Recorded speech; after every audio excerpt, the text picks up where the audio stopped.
Hello everyone, welcome to Cadets Prime. This is Varsha Vijay and the purpose of this lecture to explore economics together. That means that I am your economics mentor. सबसे पहली बात, इससे पहले कि हम अपने subject पर coverage करें या फिर उस पर पकड़ बनाएं, पहला क्वेश्चन जो मैं अपने हर स्टूडेंट से पूछती हूँ वो ये कि क्या कभी लाइफ में आपको ऐसा फील आया है कि ऊपर वाले ने आपको जरूरत से ज्यादा दिया है।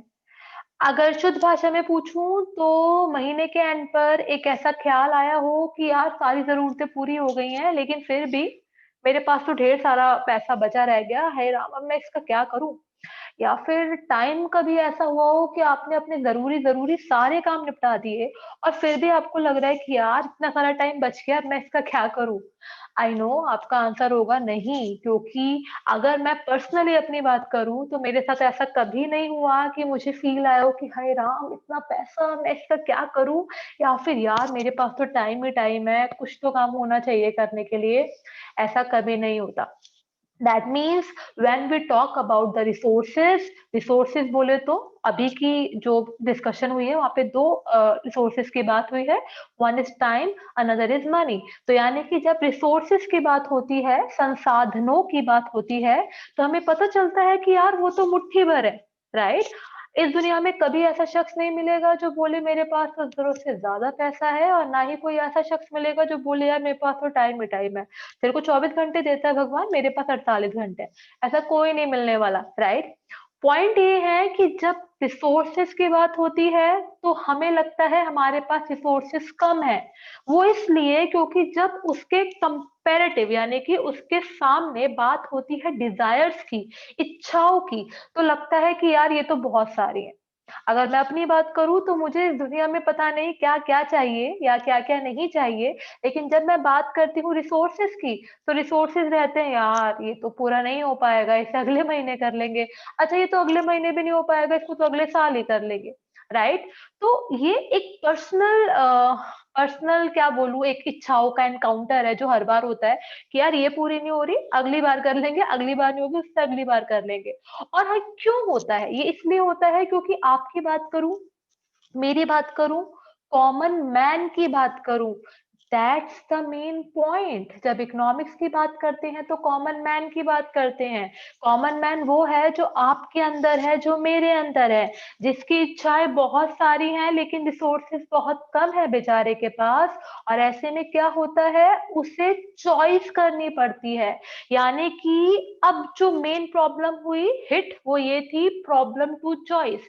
चॉइस वही करनी पड़ेगी जहां पे आपको लगेगा आपके पास रिसोर्सेस कम है और इच्छाएं ज्यादा है, डिजायर ज्यादा है। तो प्रॉब्लम टू चॉइस को जो आंसर करता है, जो सॉल्व करता है, यानी कि अगर आपके पास तीन ऑप्शन है, 1 2 3, और आपको मालूम है आप तीन ऑप्शन में से एक ही पिक कर सकते हो क्योंकि रिसोर्सेज की कमी है। एग्जाम्पल, आप टी शर्ट खरीदने गए, आपको तीन टी शर्ट पसंद आई लेकिन जो बजट है वो कह रहा है भाई एक ही टी शर्ट ले सकते हो आप, राइट। तो आप उसी को चुनोगे जो आपको सबसे अच्छी लगेगी, जो आपकी इच्छाओं को अच्छे से पूरा करेगी, जो आपको सेटिस्फेक्शन मैक्सिमम देगी। तो ये जो दिमाग की सूझबूझ है जिसने आपको बताया कि इन तीनों में से तुझे ये वाली टी शर्ट चुननी है क्योंकि ये तुझे मैक्सिमम सेटिस्फेक्शन देगी, इस सूझबूझ को ही इकोनॉमिक्स कहते हैं।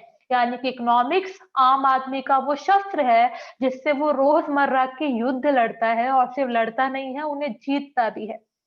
यही बात है इकोनॉमिक्स की इंपॉर्टेंस की, कि जब हम बात करते हैं कि भाई देश आगे बढ़ रहा है, देश गिर रहा है, इकोनॉमी मजबूत हो रही है, इकोनॉमी टूट रही है।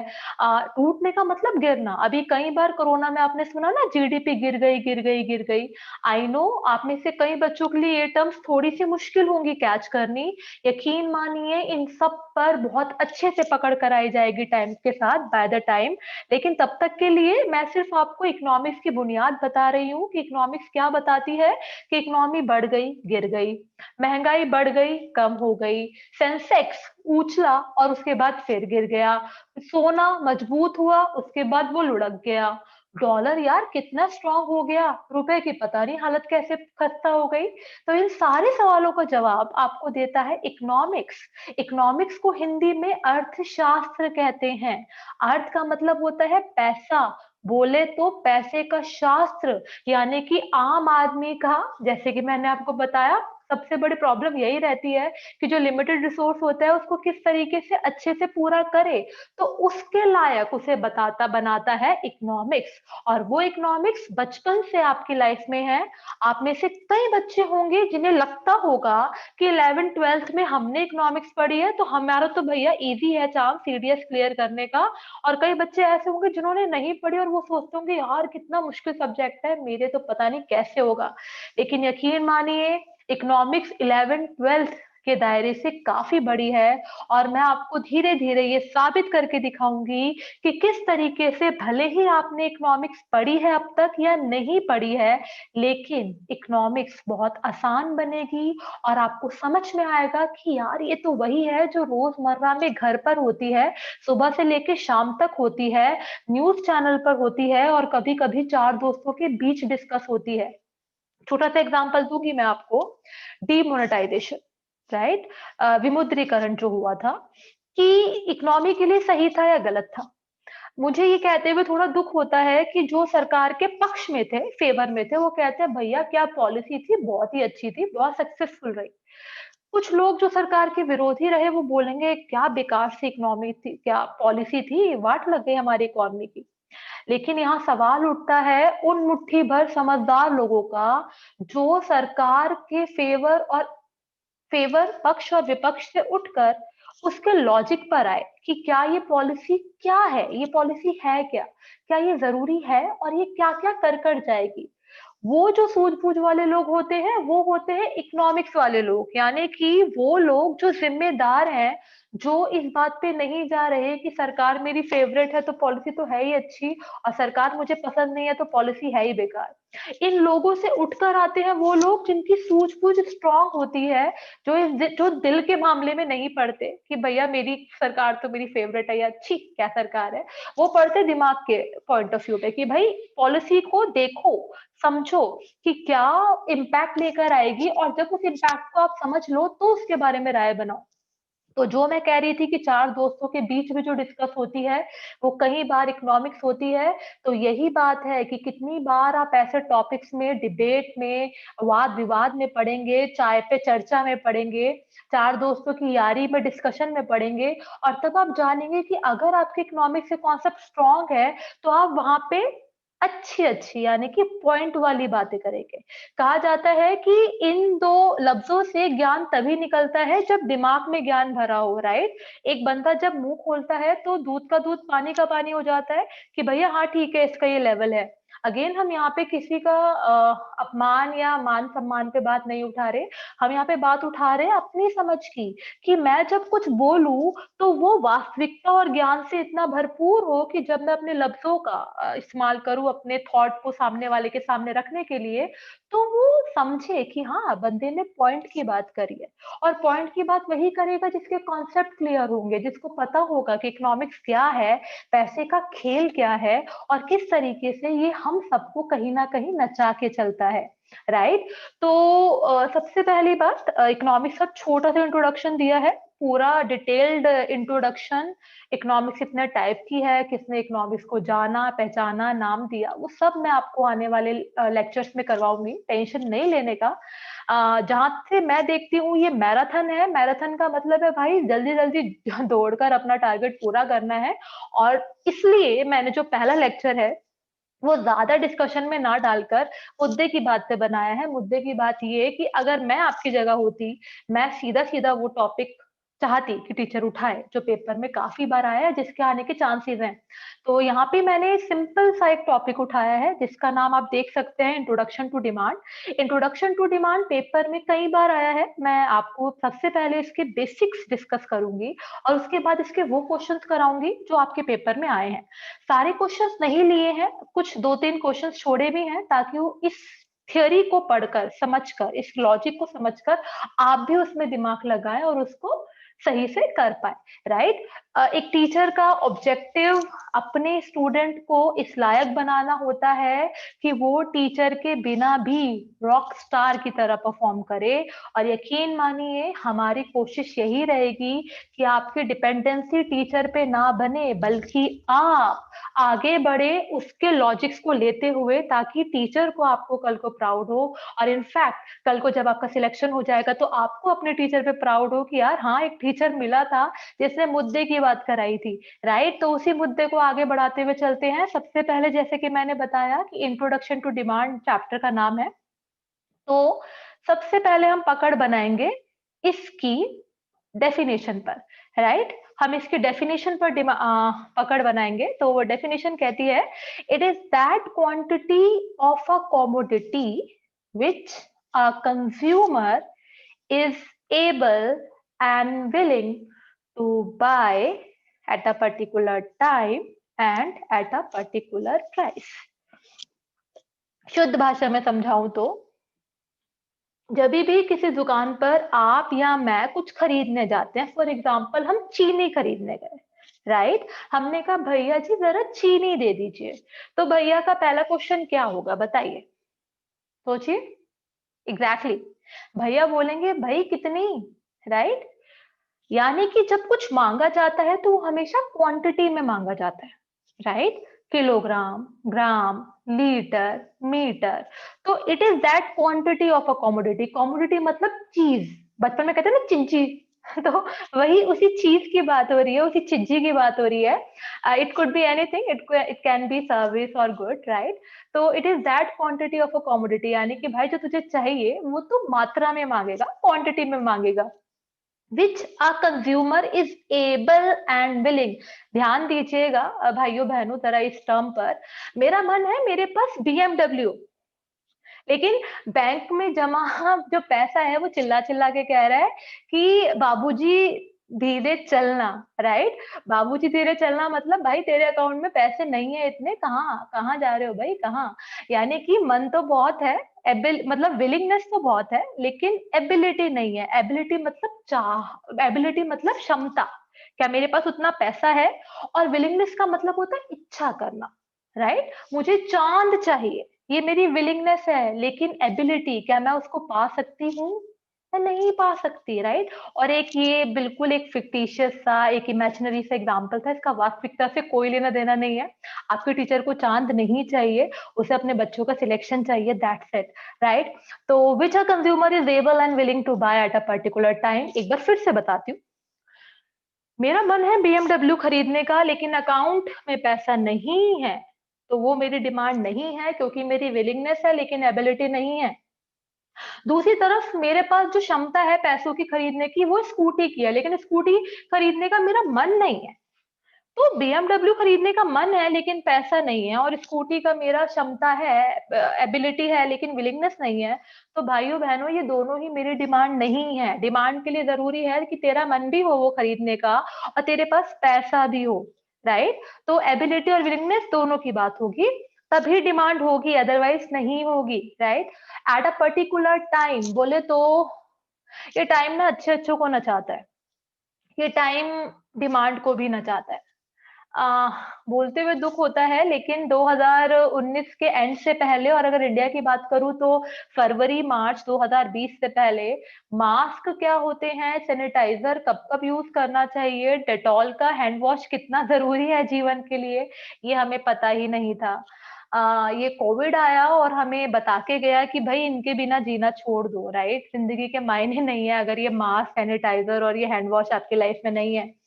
तो क्योंकि ये टाइम ऐसा आया इसलिए इनकी डिमांड हुई, राइट? एक बार बाय द गॉड ग्रेस अगर एक बार ये टाइम चला जाएगा तो फिर से ये मास्क, सैनिटाइजर और ये हैंड वॉश जैसी चीजें, अगेन हैंड वॉश तो हम फिर भी यूज करेंगे, बट स्टिल इतनी चरम सीमा पे नहीं करेंगे कि आपको हर आधे घंटे में हाथ धोने हैं, नहीं, आपको हर घंटे में हाथ धोने हैं। तो पॉइंट ये है पर्टिकुलर टाइम, यानी कि टाइम है तो आप मांगोगे, टाइम नहीं है तो आप नहीं मांगोगे। इस लेक्चर की बात करते हैं, सीडीएस क्लियर करना है और आपको लगता है कि ये लेक्चर देखकर आपके 1 2 3 क्वेश्चन क्लियर क्रैक हो जाएंगे, तो अभी इसकी डिमांड है। एक बार अगर आपका सिलेक्शन हो जाता है, भगवान करे हो जाए, तो ये लेक्चर आपके लिए ऑब्सोलीट हो जाएगा, इतने इंपॉर्टेंट नहीं रहेगा, राइट? तो टाइम है तो डिमांड है, टाइम नहीं है मतलब उसकी जरूरत नहीं है तो डिमांड नहीं है। And at a particular price, बोले तो इस दुनिया में हर चीज की कीमत चुकानी पड़ती है, आप अच्छे से वाकिफ हैं। हर चीज प्राइस टैग के साथ आती है। हाँ, कुछ खूबसूरत चीजें हैं जो विदाउट प्राइस टैग आते हैं, लेकिन अगर मैं उन खूबसूरत चीजों को लाइफ में छोड़ दूं तो इस दुनिया में हर मेटलिस्टिक यानी कि भौतिक चीज कीमत चुका कर ही आती है। यानी कि जब डिमांड की बात होती है तो it is that quantity of a commodity which a consumer is able and willing to buy at a particular time and at a particular price. यानी कि 5 एट्रीब्यूट्स आए हैं दोस्तों, quantity, ability, willingness, time and price. इन पांचों को मिलकर economics के नजरिए से डिमांड कंप्लीट होती है। इनमें से एक भी एट्रीब्यूट उड़ जाएगा तो डिमांड अधूरी रह जाएगी।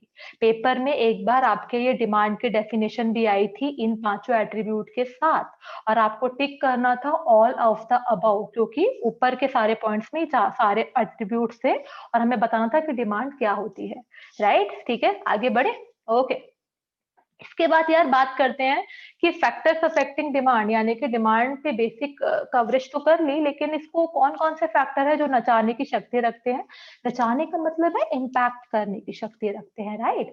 तो 4 फैक्टर है मेनली, इसमें से सबसे पहला डिटेल में करेंगे one by one, which is price of the commodity. तो आप आ जाइए नेक्स्ट स्लाइड पर। Exactly, price of the commodity, है ना। आम आदमी की बात हो रही है।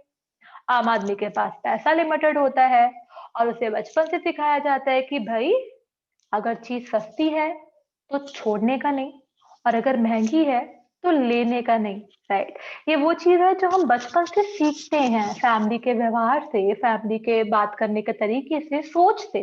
राइट, एक वो सोच जो एक आम आदमी बचपन से लेके चलता है ना कि उसे पैसे बचाने हैं। तो भाई सीधी सी बात है, आप देखिए टेबल आपके सामने है कि जब प्राइस ज्यादा होता है तो आप किसी चीज को कम मांगते हैं, और जब कम होता है तो आप उस चीज को ज्यादा मांगते हैं। अर्थात प्राइस और किसी स्पेसिफिक वस्तु यानी कि कमोडिटी की डिमांड में इनवर्स रिलेशनशिप होता है। ये चीज सीखने वाली नहीं है, ये चीज आपको बचपन से पता है। तो मैंने आपको बताया था ना कि जब हम इकोनॉमिक्स एक्सप्लोर करेंगे तो आपको लगेगा यार ये तो मेरे को बचपन से आती थी। राइट, तो मैं अपना वही पॉइंट क्लियर करूंगी हर लेक्चर में, और आपको यकीन दिला दूंगी ऊपर वाले के आशीर्वाद से एक दिन कि इकोनॉमिक्स तो आपको ऑलरेडी आती है, इसमें कुछ नया है नहीं। राइट, तो इनवर्स रिलेशनशिप है प्राइस और डिमांड में। अब एक थोड़ा सा इंपॉर्टेंट फंक्शन करेंगे, फंक्शन एज एन कि हम प्राइस और डिमांड का एक रिश्ता दिखाएंगे एक डायग्राम की मदद से, which is known as demand curve. तो आपके सामने एक डिमांड कर्व ऑलरेडी बना हुआ है, लेकिन अभी मैं आपके सामने ये बना के दिखाती हूँ। ओके,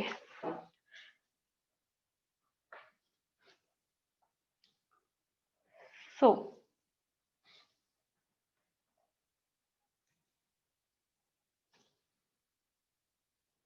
सबसे पहली बात, लेट मी सी, या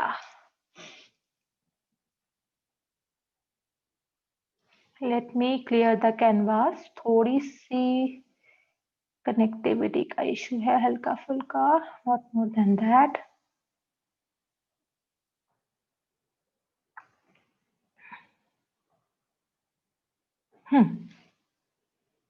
तो सबसे पहले हम यहाँ पे क्या करेंगे, हम डिमांड कर्व सीखेंगे। और जैसा कि हमने देखा कि डिमांड कर्व की जो एक्सिस होती हैं वो दो होती हैं। दैट मीन्स कि एक तरफ आपकी आएगी एक्स एक्सिस और एक तरफ आपकी आएगी वाई एक्सिस। ठीक है, जो आपका वाई एक्सिस रहेगा वहां पे रहेगा प्राइस। राइट, और जो आपका वाई आपका एक्स एक्सिस रहेगा वहां पे आपका रहेगा डिमांड। डिमांड के साथ आप क्वांटिटी भी लिख सकते हैं। क्यों लिख सकते हैं, क्योंकि आपको मालूम है कि हम जो भी मांगते हैं वो क्वांटिटी में मांगते हैं। ठीक है, रटना नहीं है, समझना है। कई बार डायग्राम में नीचे डिमांड की जगह क्वांटिटी आता है तो बच्चा क्लीन बोल्ड हो जाता है, भाई मैं तो डिमांड रट के आया था, क्वांटिटी कौन सी बला है। तो भाई ये बला नहीं है, ये कॉन्सेप्ट है। आपको मालूम है आप जो भी मांगोगे वो क्वांटिटी में ही होगा, तो डिमांड की जगह अगर क्वांटिटी भी हो तो कंफ्यूज नहीं होने का। राइट, तो सबसे पहली बात, हम प्राइस और डिमांड में रिलेशन बना रहे हैं और इस रिलेशन को आगे चल के हम डिमांड कब कहेंगे। तो देखिए, एक्स एक्सिस पे डिमांड लिया, वाई एक्सिस पे प्राइस लिया। अब हर कहानी कहीं ना कहीं से तो शुरू होती है ना, तो ये भी कहीं ना कहीं से शुरू होगा। तो मैंने एक डब्बा ना ऐसी खींच लिया, ठीक है। बस इतना याद रखना कि वो डब्बा जहाँ पे एक्स एक्सिस को चुनेगा वहां पे डिमांड हो जाएगा, और जहाँ पे वाई एक्सिस को चुनेगा वहां प्राइस हो जाएगा। ठीक है, मैं थोड़ा सा कलर चेंज करके आपको बताती हूँ ताकि आपको समझ में आए। यानी कि ये जो आपका ये है, ये हो गया डिमांड, और ये जो ये है, ये हो गया आपका प्राइस। ठीक है जी, ये एक कहानी है, कहीं ना कहीं से शुरू होगी ना। अगर मेरे को डिमांड का कर्व बताना है तो पहले बोलूंगी ना, इस प्राइस पे इतनी डिमांड थी, फिर नया प्राइस आया, फिर नई डिमांड हुई। तो ये पुराना प्राइस और पुराने डिमांड है, ठीक है। अब इसके बाद क्या हुआ, इसके बाद ये हुआ, मान लीजिए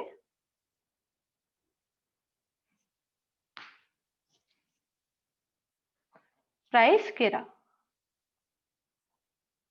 और जब प्राइस गिरा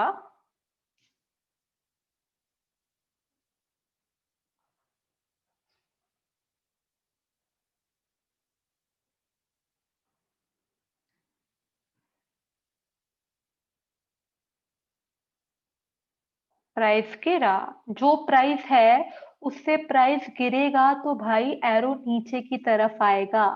और आपको मालूम है जब प्राइस गिरता है तो डिमांड बढ़ती है। भाई सीधी सी बात है ना, डिमांड जितनी है उससे बढ़ेगी तो सीधे हाथ को जाएगी। राइट, ये सिंपल सा कॉमन सेंस है। फिर भी आपको डाउट हो तो आप कमेंट सेक्शन पे लिख सकते हो और मैं आपको बाय द टाइम आपको आंसर करूंगी, तो टेंशन नहीं लेने का। कॉन्सेप्ट सिंपल है, प्राइस गिरा डिमांड बढ़ी, ठीक है। अब हम क्या करेंगे, छोटी छोटी लाइंस खींचेंगे जो इन एरो को टच करेगी। क्यों? क्योंकि ये नए पॉइंट्स हैं, नए पॉइंट्स को प्लॉट करना है। और उसके बाद एक डब्बा ऐसा बनाएंगे जिससे ये दोनों मिल जाए, यानी कि इन दोनों को कनेक्ट करते हुए ऐसा करेंगे कि वो एक डब्बे की तरह बन जाए। राइट, ये डब्बा बन गया ना एक तरीके से, देखिए डब्बा। ठीक है, अब क्या करेंगे, ये जो कॉर्नर पॉइंट है ना, इन दोनों को सीधी लाइन से कनेक्ट कर लेंगे। और ये जो आपका कर्व आया, इसे नाम दे देंगे डिमांड कर्व का, हिंदी में बोले तो मांग वक्र। अब आइए कॉन्सेप्ट की बात पर। कॉन्सेप्ट की बात पे ये कि जो आपका डिमांड कर्व बना वो ऐसा बना। ऐसा क्यों बना? ऐसा इसलिए बना क्योंकि इनवर्स रिलेशन है प्राइस और डिमांड में, यानी कि एक गिरेगा तभी दूसरा बढ़ेगा, एक गिरेगा तभी दूसरा बढ़ेगा, यानी कि सीढ़ी की तरह फॉर्मेशन हो रही है। देखिए जरा यहाँ पे, एक गिरेगा तभी दूसरा बढ़ेगा। राइट, तो पेपर में पूछा जा सकता है कि डिमांड कर्व डाउनवर्ड स्लोपिंग क्यों होता है। डाउनवर्ड स्लोपिंग क्यों? क्योंकि ये नीचे की तरफ आ रहा है। राइट, डाउनवर्ड स्लोपिंग, हिंदी में बोले तो नीचे की ओर ढालू। तो आपको बोलना है, आपको पता होना चाहिए, क्योंकि प्राइस और डिमांड में इनवर्स रिलेशनशिप होता है, यानी कि एक गिरेगा तभी दूसरा बढ़ेगा, इसलिए डिमांड कर्व की शेप ऐसी आती है। ठीक है जी, कॉन्सेप्ट क्लियर है, कोई दिक्कत तो नहीं है? ठीक है। अगर एक्टिविटी में इशू था पेन टैप की तो थोड़ा सा टाइम उतना रिस्पॉन्सिव नहीं रहा डायग्राम बनाते हुए, तो उसको साइड में करके, मेन है आपको कॉन्सेप्ट क्लियर आना चाहिए। ठीक है, तो उस कनेक्टिविटी को छोड़कर मेन है मुझे डायग्राम क्लैरिटी चाहिए, आपको डायग्राम क्लैरिटी चाहिए। आपको रटना नहीं है कि डिमांड कर्व तो भैया ऐसे ही बनता है। अरे भाई ऐसे क्यों बनता है? Logic have to be on tips. भाई इसलिए बनता है क्योंकि प्राइस और डिमांड में उल्टा रिश्ता होता है। ठीक है, सिर्फ डिमांड कर्व नहीं बल्कि इस दुनिया में जितने भी कंपोनेंट्स हैं जिनमें इनवर्स रिलेशनशिप होता है, उल्टा रिश्ता होता है, उन सब का कर्व ऐसा ही बनेगा भाइयों बहनों। ठीक है, क्योंकि उल्टा रिश्ता यानी कि लाइन ऐसी आएगी। ठीक है, चलिए परफेक्ट। अब हम चलते हैं अपनी स्क्रीन पर, पीपीटी पर। तो जैसा कि आप देख सकते हैं, हमने जैसा वहां पे डायग्राम बनाया है वैसा ही डायग्राम यहाँ पे ऑलरेडी बना हुआ है। प्राइस ऑफ गुड एक्स आपका वाई एक्सिस पर है, डिमांड ऑफ गुड एक्स आपका एक्स एक्सिस पर है, दोनों में इनवर्स रिलेशनशिप है और आपका डिमांड कब आ गया। यहाँ तक सब क्लियर है?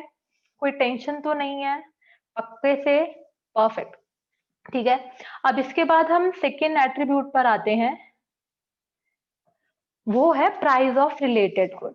ठीक है, मैं फिर बता दूं, हम डिमांड को इम्पैक्ट करने वाले फैक्टर कर रहे हैं। पहले हमने किया प्राइस ऑफ द कॉमोडिटी, है ना, अब हम कर रहे हैं price of the related good. सबसे पहले क्वेश्चन, मैडम रिलेटेड गुड क्या होता है? तो भाई ध्यान से सुनिए, अगर एक का प्राइस दूसरे की डिमांड को नचाने की शक्ति रखता है, आई रिपीट, एक का प्राइस दूसरे की डिमांड को नचाने की शक्ति रखता है। मैडम भांगड़ा नहीं कर रही है यहाँ पे, मैम आपको समझा रही है, ठीक है। तो उन दो गुड्स को कहते हैं रिलेटेड गुड्स, ठीक है। एक का प्राइस दूसरे की डिमांड, आई रिआइट्रेट, एक का प्राइस दूसरे की डिमांड, ठीक है। तो उन दो गुड्स को कहते हैं रिलेटेड गुड्स। अब भाई रिलेटेड गुड्स भी दो तरीके के होते हैं, पहला कॉम्प्लीमेंट्री और दूसरा सब्सटीट्यूट, ठीक है। ए और बी पॉइंट देखिए, कॉम्प्लीमेंट्री और सब्सटीट्यूट। तो सबसे पहले हम कॉम्प्लीमेंट्री करेंगे, ठीक है। कॉम्प्लीमेंट्री गुड्स बोले तो, जब कहते हैं ना, जिएंगे तो साथ मरेंगे तो साथ, है ना, तू नहीं तो मैं भी नहीं, एक दूसरे के लिए। यानी कि जब एक चीज दूसरी चीज के साथ मिलकर इस्तेमाल होती है, एक के बिना दूसरी चीज इस्तेमाल नहीं हो सकती, तो उन्हें कहते हैं कॉम्प्लीमेंट्री। एग्जाम्पल सोचिए, स्क्रीन पे नहीं देखना, चीटिंग नहीं करनी, अच्छे बच्चे चीटिंग नहीं करते, राइट। तो एग्जाम्पल्स, हाँ हाँ हाँ हाँ हाँ एग्जैक्टली। तो एग्जाम्पल में आया पेन और इंक, है ना भाई। पेन कहते हैं ना, हम जैसे ही हमारा रिफिल खत्म होता है, हम पेन को ऐसे घुमा के फेंकते जैसे उस पेन से कभी वास्ता ही नहीं था हमारा, राइट। तो पेन और इंक हो गया, ऐसे मोबाइल सिम हो गया, है ना। एक बार सिम एरर आ जाए तो मोबाइल 4-5 घंटे के लिए भैया डेड सा हो जाता है, और उस वक्त ना दिन दिन लगता है ना रात रात लगती है, राइट। मोबाइल सिम भी हो सकता है, मोबाइल वाईफाई भी हो सकता है, मोबाइल चार्जर भी हो सकता है, राइट। सही जा रहे हो, सही जा रहे हो, ठीक है। Okay perfect. तो ऐसी दो चीजें जो एक दूसरे के साथ इस्तेमाल होती है, उन्हें कॉम्प्लीमेंट्री कहते हैं। अब ध्यान रखना, क्या ध्यान रखना है मैडम? वो ये कि यहाँ पर एक का प्राइस और दूसरे के डिमांड लेंगे। आप टेबल देखिए ध्यान से, प्राइस ऑफ पेन लिया है, डिमांड ऑफ इंक लिया है। पिछली टेबल में क्या था, मैं आपको जाके दिखाती हूँ, आप परेशान मत होइए। पिछले टेबल में क्या था, सेम का प्राइस था, सेम की डिमांड थी, जब हम प्राइस ऑफ द कॉमोडिटी की बात कर रहे थे। अभी क्या है, अभी एक का प्राइस है, दूसरे की डिमांड है, ठीक है ना। तो हमने यहाँ पे प्राइस ऑफ पेन ले लिया और डिमांड ऑफ इंक ले लिया। अब ना जरा ध्यान से सुनना, ठीक है, ध्यान से सुनना, परेशान नहीं होना अपने को। अगर 5 वाला पेन 6 का हो जाता है, अगर 5 वाला पेन 6 का हो जाता है, तो भाई इतनी लॉयल्टी तो है नहीं, ईमानदारी की, हम वही पेन लेंगे। हम तो भैया आम आदमी, हम तो पैसे बचाएंगे। अब हम दूसरे ब्रांड पे जाएंगे जो 5 में मिल जाए। यानी कि जब 5 वाला पेन 6 का हो जाएगा तो उस पेन की डिमांड कम होगी, हाँ या ना? हाँ। और जब उस पेन को कम मांगेंगे तो उसमें डलने वाला जो रिफिल है वो भी तो कम लगेगा, है ना। यानी कि जब प्राइस ऑफ पेन बढ़ेगा तो उसकी डिमांड कम होगी, उसकी डिमांड कम होगी तो उसमें डलने वाला जो इंक है, जो रिफिल है, वो भी कम मांगा जाएगा, ठीक है। तो टेबल देखिए, प्राइस ऑफ पेन बढ़ रहा है तो डिमांड ऑफ इंक गिर रही है, और वाइस वर्सा। वाइस वर्सा मतलब प्राइस ऑफ पेन गिरेगा, 5 वाला पेन 4 का होगा तो हम ज्यादा मांगेंगे, हम ज्यादा मांगेंगे तो उसका रिफिल भी ज्यादा बिकेगा, ठीक है। तो यहाँ पे रिश्ता कैसा है, ये रिश्ता क्या कहलाता है? एग्जैक्टली ये है इनवर्स रिलेशन, क्योंकि जब एक के बढ़ने पर दूसरा गिरता है तो उसे इनवर्स रिलेशन कहते हैं। Very very good. और अब अगर मैं डायग्राम की बात करूं कि भाई इन दोनों का डिमांड कर्व कैसा बनेगा, तो बताइए इनवर्स रिलेशनशिप का कर्व कैसे बनता है? Exactly downward sloping, right. बस फर्क क्या आया है, फर्क ये आया है कि यहाँ पे एक्स एक्सिस पर डिमांड ऑफ इंक है और वाई एक्सिस पर प्राइस ऑफ पेन है। एक्सीलेंट। पहले मुझे बताइए कि आपको डाउट है, यहाँ पे कोई दिक्कत तो नहीं है ना? ऑल इज वेल, है ना? परफेक्ट। फिर भी डाउट रहे तो कमेंट सेक्शन पे आइएगा और मैं आपको आंसर जरूर करूंगी, ठीक है। तो भाई अब तक क्या दिमाग में बैठा कि इनवर्स रिलेशनशिप होता है तो डाउनवर्ड स्लोपिंग डायग्राम बनता है, तो बाएं हाथ का खेल है, आप तो कर लोगे यार, ठीक है। परफेक्ट। अब आते हैं, कॉम्प्लीमेंट्री हो गया ना रिलेटेड गुड्स का। अब आते हैं सब्स्टिट्यूट पर, ठीक है। सब्स्टिट्यूट क्या होता है? सब्स्टिट्यूट बोले तो जैसे कि कॉम्प्लीमेंट्री होता है ना एक दूसरे के लिए, है ना, वही सब्स्टिट्यूट होता है कि या तो तू या तो मैं, ठीक है। या तो तू या तो मैं, यानी कि ऐसी चीजें जो एक साथ इस्तेमाल नहीं होती। चाय पियोगे तो उस टाइम पे कॉफी नहीं पियोगे, राइट।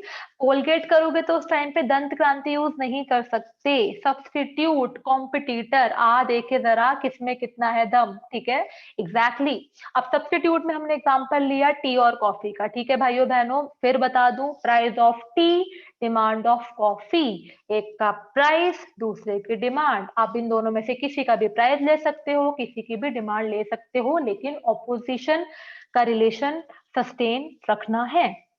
तो भाई अगर प्राइस ऑफ टी बढ़ेगा, अगर चाय महंगी हो जाएगी, तो कॉफी कम मांगी जाएगी, ठीक है।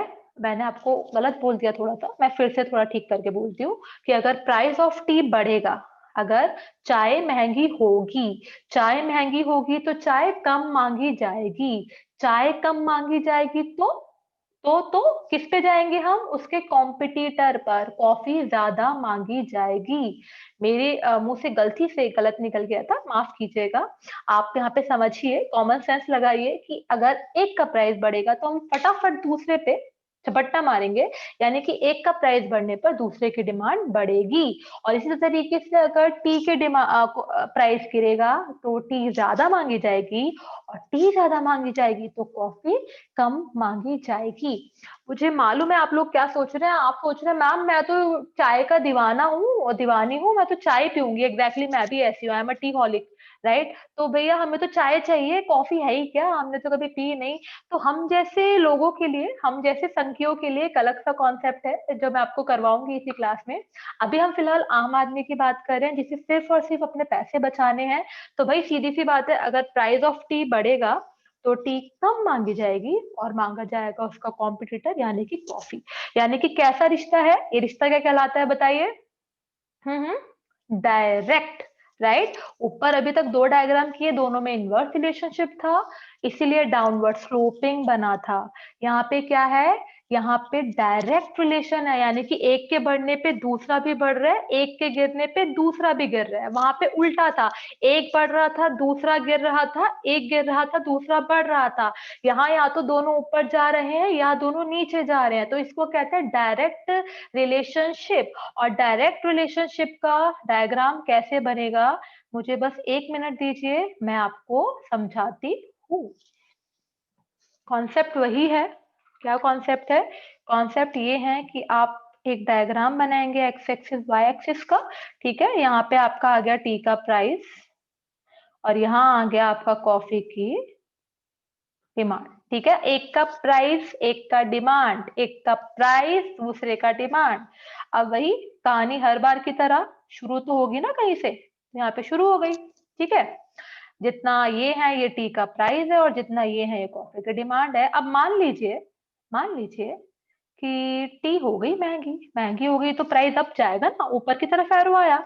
और आपको मालूम है अगर चाय पत्ती टी महंगी होगी तो चाय पत्ती कम मांगी जाएगी, और अगर चाय पत्ती कम मांगी जाएगी तो ज्यादा क्या मांगा जाएगा, ज्यादा मांगा जाएगा कॉफी। तो कॉफी का एरो भी सीधे हाथ को आएगा।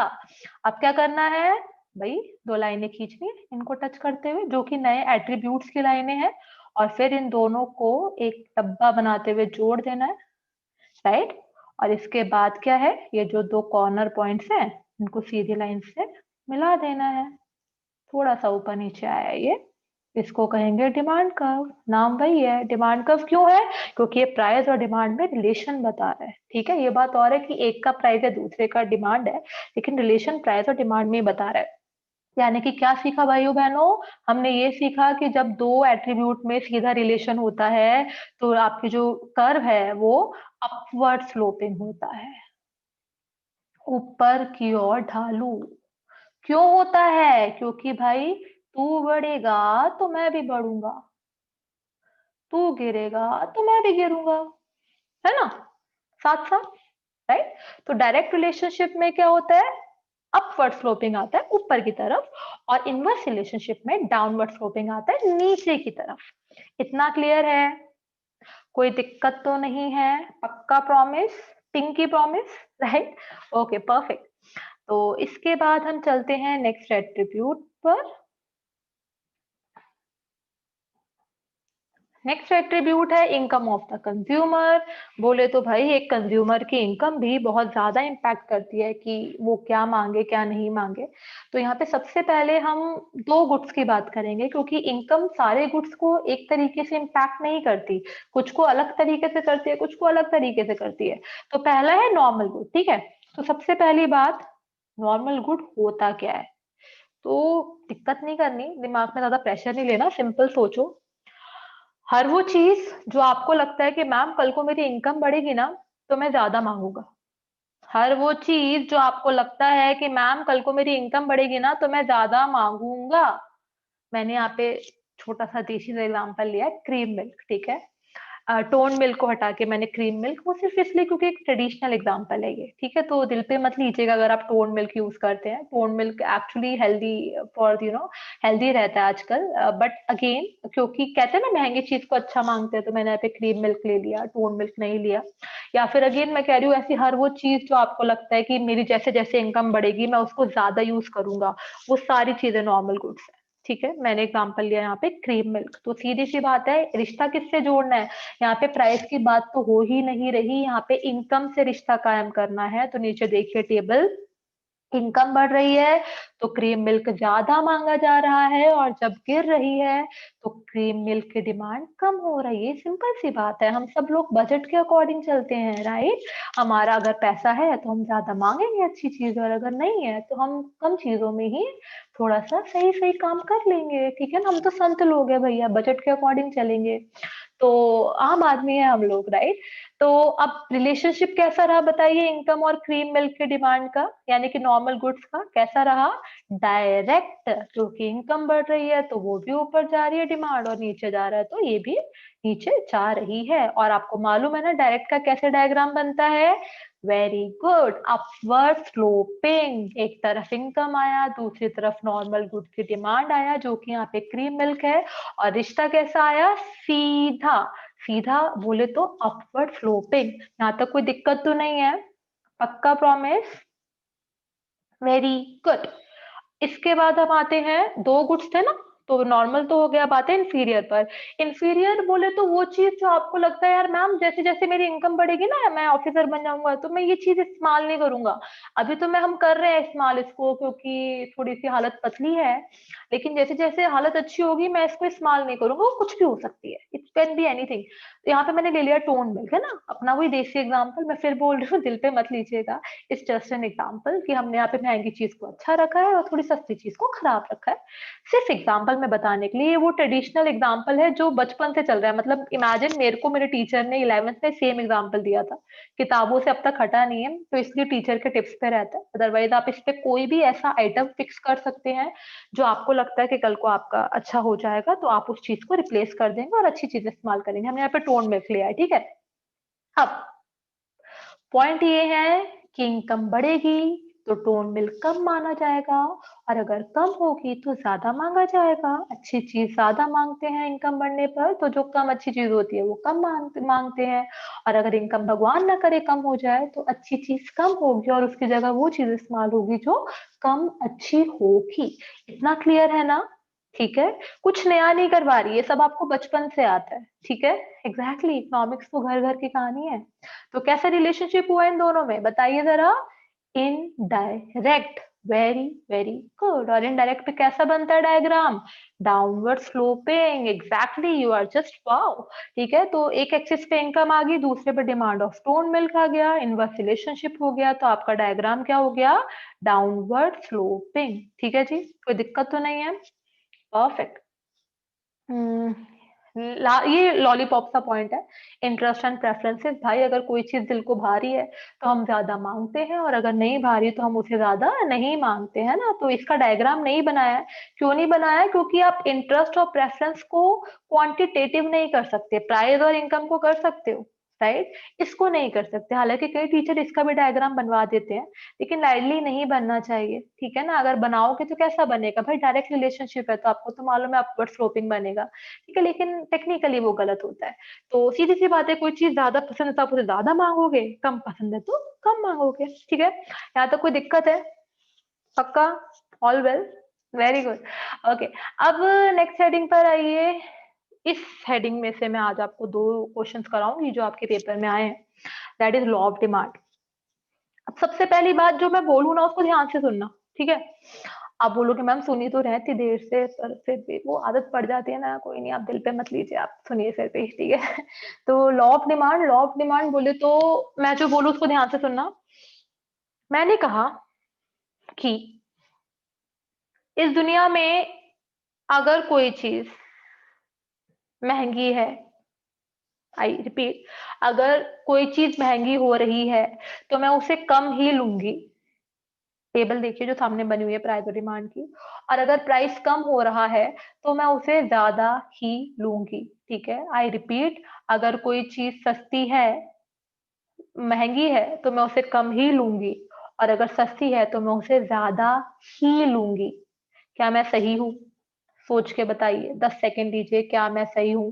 यानी कि अगर मैगी 10 की जगह 11 की हुई तो मैं उसे कम ही लूंगी, और अगर 10 की जगह 9 की हुई तो मैं उसे ज्यादा ही लूंगी। आई नो मैगी अब महंगी हो गई है, मैं आपको थोड़ा पुराना रेट बता रही हूँ। क्या मैं सही हूँ? देखिए, मैंने बताया इनवर्स रिलेशनशिप होता है प्राइस और डिमांड में, तो फिर तो मैं सही हूँ, है ना? ये तो मैं, है ना? लेकिन भाइयों बहनों, प्राइस ऑफ द कमोडिटी के अलावा बाकी 3 फैक्टर भी किए हैं जो डिमांड को इम्पैक्ट करने की शक्ति रखते हैं, तो वो तीनों भी तो भैया अपना इम्पैक्ट दिखाएंगे। अर्थात ध्यान से सुनना, ये थोड़ा सा हल्का सा कंफ्यूजन क्रिएट करता है, मुश्किल नहीं है, ध्यान से सुनना। प्राइस बढ़ गया मैगी का, ठीक है? बाकी 3 factor, price of related good, income of the consumer और इंटरेस्ट, ठीक है?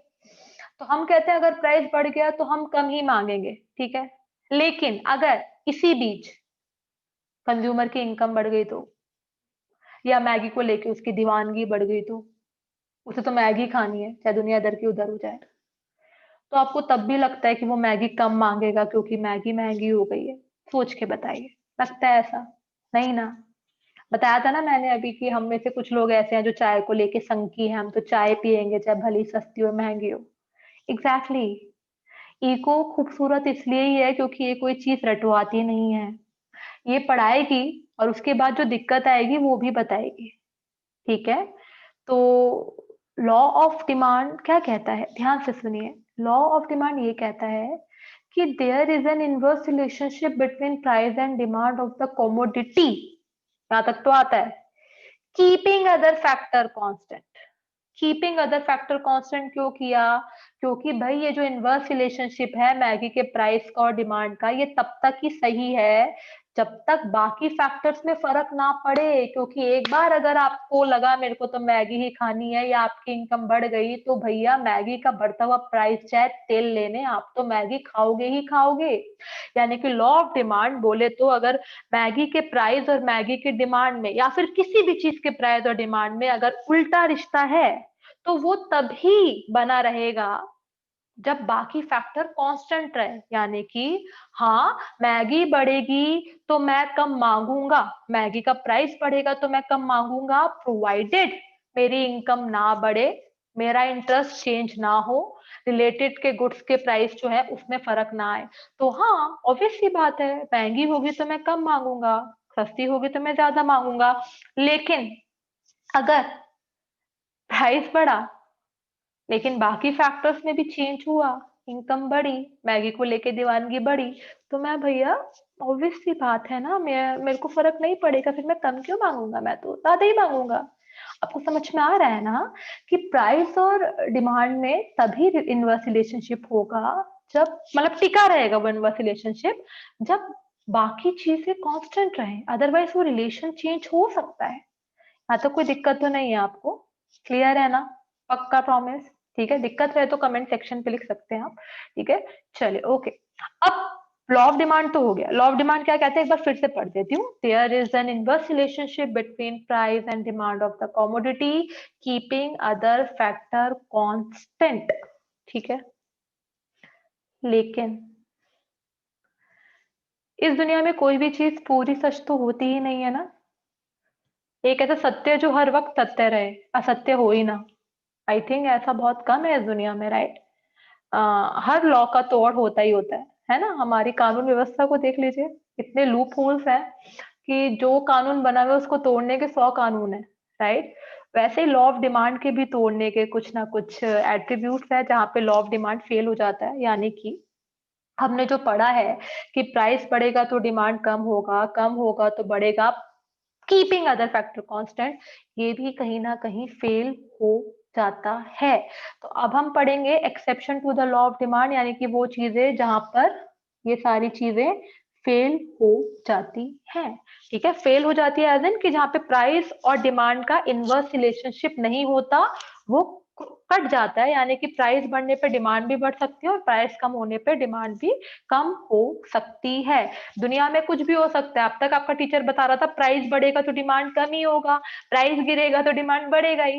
लेकिन भाई हर चीज की काट है, और मैंने बोला था इकोनॉमिक्स खूबसूरत इसलिए ही है क्योंकि ये हर चीज रटवाती नहीं है, ये समझाती है, ये लॉजिक देती है। ठीक है, तो अब हम उन चीजों को पढ़ेंगे जहाँ पे लॉ ऑफ डिमांड फेल हो जाता है, यानी कि प्राइस बढ़ने पर जरूरी नहीं है डिमांड कम हो, या फिर प्राइस कम होने पे जरूरी नहीं है कि डिमांड बढ़े। ठीक है जी, तो exception to the law of demand सबसे पहले आता है स्टेटस सिंबल गुड। बोले तो वो चीजें जो हम प्राइस टैग देख के खरीदते हैं। भैया महंगी है, आन दे, क्योंकि भैया दोस्तों को दिखना चाहिए ना मेरे पास पैसा है, मेरे पास ब्रांडेड चीजें हैं।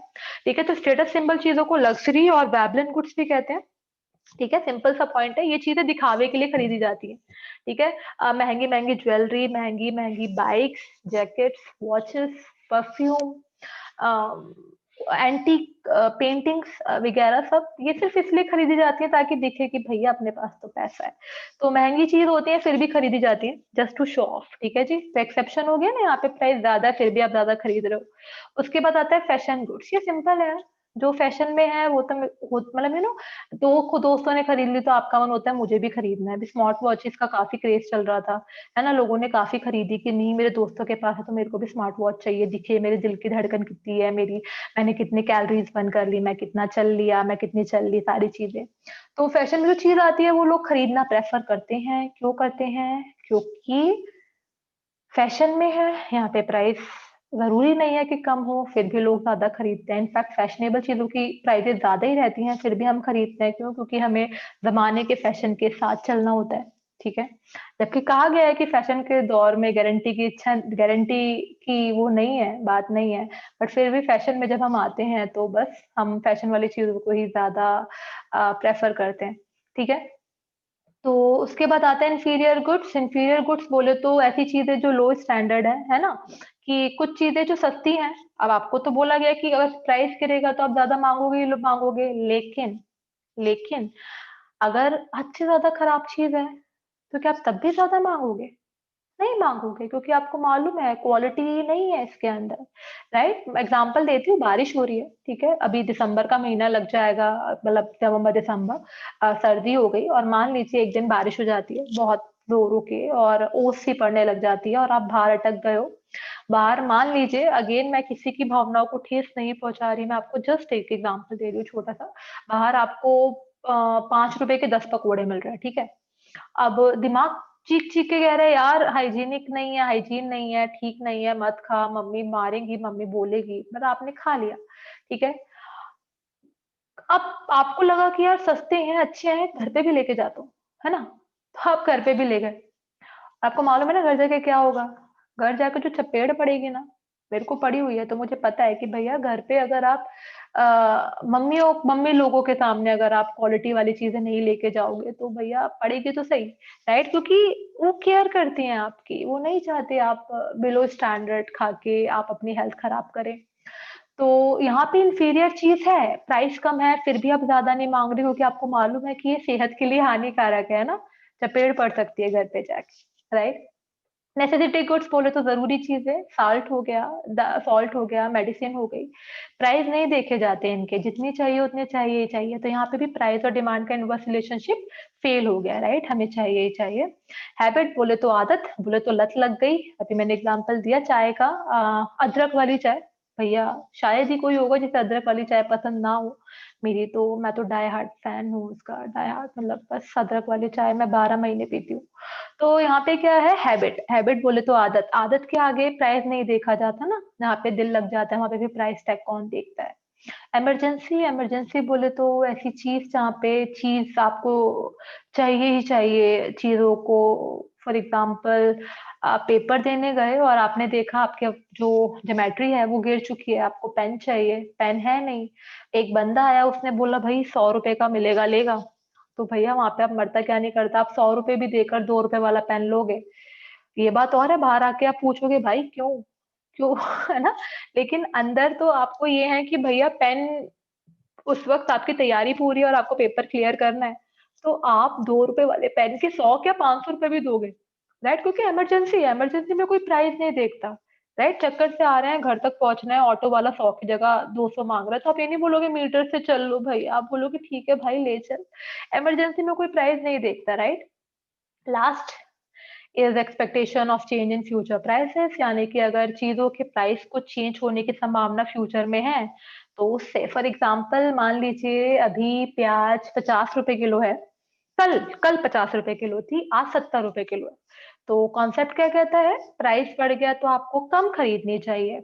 लेकिन गोपनीय सूत्रों से पता चला है भाई आने वाले कल में तो 100 रुपए किलो है, तो आप क्या खरीदेंगे?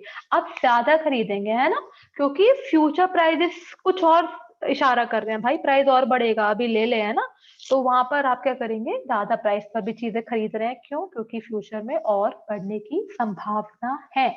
वेरी गुड, ठीक है। तो एक्सेप्शन क्लियर हुई। एक्सेप्शन बोले तो अपवाद, मांग के नियम के अपवाद बोले तो जहां पे मांग का नियम फेल हो जाता है। मांग का नियम बोले तो प्राइस बढ़ने पर डिमांड का गिरना, प्राइस गिरने पर डिमांड का बढ़ना, जहां पे वो फेल हो जाता है, यानी कि बचपन से जो पढ़ा है कि ज्यादा प्राइस पे कम, कम प्राइस पे ज्यादा, वो जब नियम फेल हो जाता है, that is exception to the law of demand.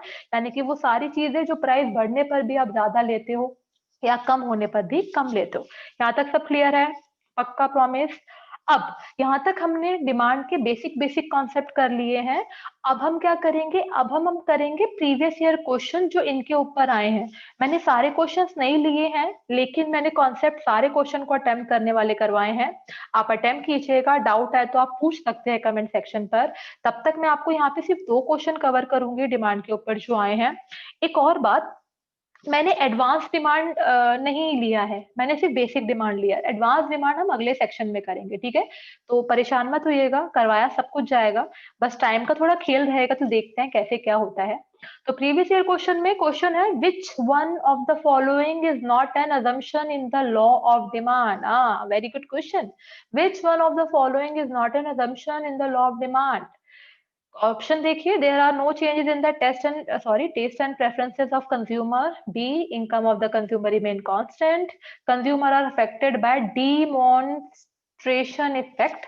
Demonetisation होना चाहिए था, आई गेस, यहाँ पे थोड़ा सा गलती है। And there are no change is in the price of substitute goods. तो बोल रहा है which one of the following is not an assumption। तो भैया ये तो आपको फटाफट ट्रिक कर गया। टेस्ट एंड प्रेफरेंस सेम रहता है, इनकम भी सेम रहती है, कीपिंग अदर कांस्टेंट में सारे फैक्टर सेम रहते हैं प्राइस ऑफ कमोडिटी के अलावा। और जो डी है, no changes in price of substitute good, ये भी ठीक है ना? तो भैया क्या अलग सा दिख रहा है आपको यहाँ पे? डिमॉन्स्ट्रेशन इफेक्ट, है ना? डिमोनेटाइजेशन कह लो या फिर डिमॉन्स्ट्रेशन जो यहाँ पे लिखा है वो कह लो, ये अलग सा है, ये आपने कहीं नहीं पढ़ा, तो यही आंसर होगा कि ये असम्पशन नहीं है, ये पेपर में आया हुआ है आपके। ठीक है जी, यहाँ पे कोई दिक्कत तो नहीं है, सब क्लियर है, सब ट्रैक पे है। Perfect, okay. And the last question is an exceptional demand curve is one that moves। exceptional पूछा है। मेन जो कॉन्सेप्ट का है वो कहता है प्राइस बढ़ता है तो डिमांड गिरता है, प्राइस गिरता है तो डिमांड बढ़ता है। वहां पे इनडायरेक्ट रिलेशन होता है तो डाउनवर्ड स्लोपिंग बनता है। यहाँ एक्सेप्शनल बोल रहा है। एक्सेप्शनल मतलब जहां प्राइस बढ़ेगा तो डिमांड भी बढ़ेगा, प्राइस गिरेगा तो डिमांड भी गिरेगा, एक्सेप्शन वाला। तो एक्सेप्शन वाला कैसा रिलेशनशिप हुआ? प्राइस बढ़ेगा तो डिमांड भी बढ़ेगा, प्राइस गिरेगा तो डिमांड भी गिरेगा। बताइए कैसा हुआ? Exactly direct. और जहां पे डायरेक्ट रिलेशनशिप होता है वहां कर्व कैसा बनता है? बताइए। Very good, upward to the right, upward sloping. कुछ रटना नहीं है, सब लॉजिक से है, जब सब सारा खेल ही कॉन्सेप्ट का है। आपको सिंपल है भैया, सिंपल फंडा कि भैया एक्सेप्शन में प्राइस और डिमांड में सीधा रिश्ता होता है। सीधा रिश्ता, प्राइस बढ़ेगा डिमांड, तभी तो एक्सेप्शन है ना। एक्सेप्शन मतलब जो अपवाद है, जो कानून के उलट है। कानून कहता है इनडायरेक्ट रिलेशनशिप होता है प्राइस और डिमांड में। यहाँ पे उलट है, उलट मतलब सीधा संबंध है, सीधा संबंध है अपवर्ड टू द राइट आएगा, ऐसे बनेगा आपका, अपवर्ड स्लोपिंग बनेगा। यहाँ पे कोई दिक्कत है? पक्का प्रॉमिस? ठीक है, वेरी गुड। तो हमने आज क्या किया, हमने आज इकोनॉमिक्स का बेसिक सा इंट्रोडक्शन लिया, डिटेल नहीं करवाया, वक्त के साथ कराऊंगी। उसके बाद बेसिक डिमांड का कॉन्सेप्ट लिया, लेकिन पूरा कॉन्सेप्ट लिया, एडवांस डिमांड को छोड़कर बेसिक डिमांड मैंने पूरी ली है, वो पूरा करवाया। उसके ऊपर कुछ क्वेश्चंस कराया जो पेपर में आए हैं, कुछ छोड़े हैं ताकि आप ट्राई कर कर कमेंट सेक्शन पे वो पूछ सके। और एक कोशिश की है एक वो रिलेशनशिप बिल्डअप करने की आपके मेरे बीच पर, जो आपको ये विश्वास दिलाए कि आगे जाके आपको यहाँ पे अच्छा सीखने को मिलेगा। ठीक है, तो इस उम्मीद के साथ कि आपको आज का लेक्चर अच्छा लगा, और अगर कुछ दिक्कत रही तो आप कमेंट सेक्शन पे बताएंगे। ठीक है, मैं आज का लेक्चर खत्म करती हूँ, लेकिन तब तक के लिए मैं आपको ऑल द वेरी बेस्ट बोलूंगी, और वादा करूंगी कि जैसे जैसे टाइम बढ़ेगा आपके सामने और क्वालिटेटिव लेक्चर आएंगे। ठीक है, और हम इकोनॉमिक्स को बहुत अच्छे से एक्सप्लोर करेंगे, इस वादे के साथ, इस विश्वास के साथ कि हम लोग जुड़े रहेंगे और अपने इस रिलेशन को कामयाबी तक लेके जाएंगे, जहाँ पे हम सिलेक्शन की खबर को सेलिब्रेट कर पाएंगे। आज के लिए विदा लूंगी। वंस अगेन आपकी mentor Varsha Vijay, Cadet Prime से। Thank you so much, bye bye.